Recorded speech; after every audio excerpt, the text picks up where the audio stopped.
అది ఒక ప్రాంతం, ఒక ప్రదేశం అని కాకుండా రాష్ట్రం అంతా ఇదే విధంగా గంజాయి డ్రగ్స్ వ్యాపారం కొనసాగుతుంది.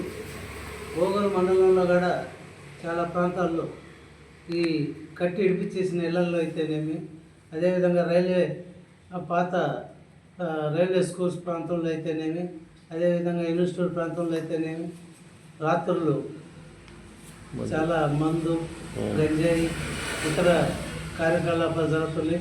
దీని మీద పోలీసులు కూడా గట్టి నిఘా వేసి రాత్రులు ఇంతకుముందు రోజుల్లో కానిస్టేబుల్ బీటు వేసేవాళ్ళు. రాత్రులు ఒక సెంటర్ చూసి అక్కడ పుస్తకం పెట్టి బీట్ వేసినట్టుగా సంతకం తీసుకొని పోయేవాడు.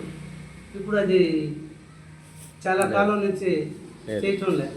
మళ్ళీ దాన్ని పునరుద్ధరించాలని కోరుతున్నాం. అదేవిధంగా వీటి మీద కూడా గట్టి చర్యలు తీసుకొని పోలీసు వాళ్ళు రాత్రులు నిఘా పెట్టాలని పార్టీ తరఫున మేము ఆశిస్తున్నాం.